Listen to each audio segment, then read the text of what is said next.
afternoon. My name is Lucy Betáková and I'm the head of the English department at the Faculty of Education of the University of South Bohemia.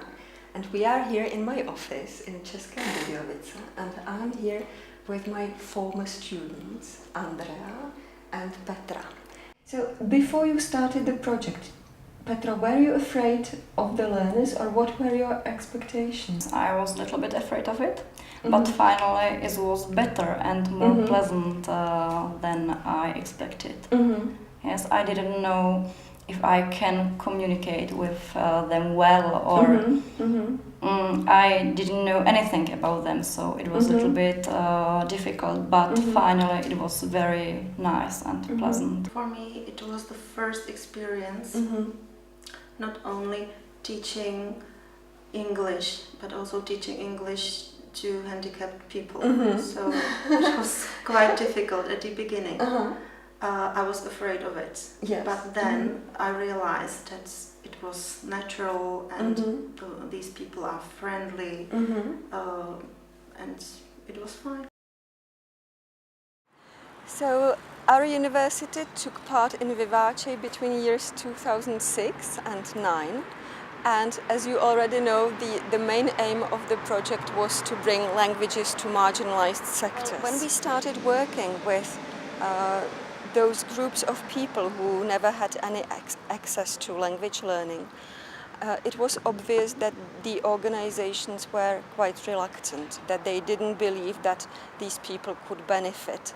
We managed to teach 3 groups of students in 3 organizations.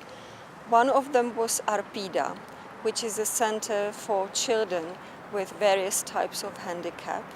So we were teaching there when there were no languages available for the children at all. Then there was the group of teachers who actually taught them, and it was us who were involved, and I think the impact on us was really important because we learned how to communicate with people with learning difficulties or even severe handicaps.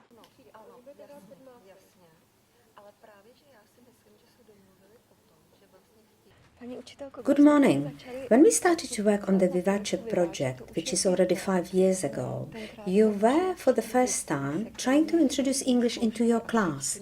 At that time, English was not yet taught at schools.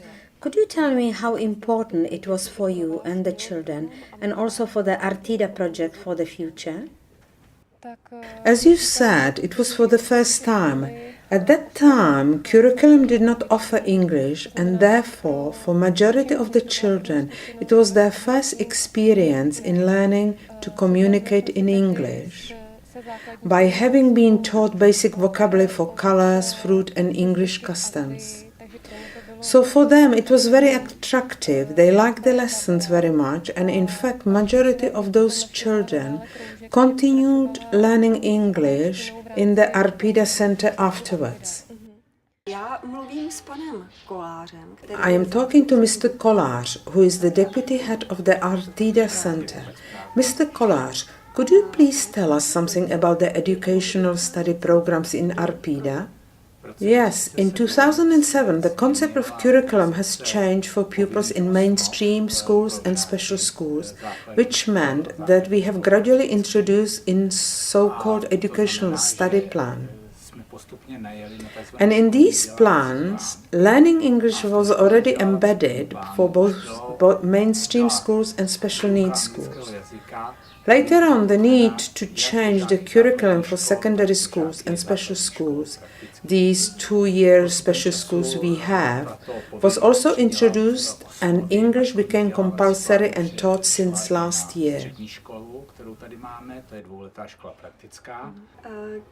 When you see the language developments here in ARPIDA Center, could you tell us why it is good for children with specific learning requirements to learn a foreign language? In fact, the aim of this project is to prove that whether it is an adult or a child, anybody could in some way profit from learning foreign languages. Well, the children in ARPIDA are almost identical or even identical to children in mainstream schools. It doesn't mean that a child who is in a wheelchair has other needs, other wishes, and nowadays there are much greater opportunities. Children, say our children, travel abroad like any other healthy child. They meet children from other countries, and therefore it is important that they could communicate in foreign languages. Of course, all the practitioners who have done some of the sub-projects or were involved in another way could share the message with the others that learners with special educational needs can benefit from language learning, and I'm absolutely sure about it, and would share this idea with everybody who would like to listen.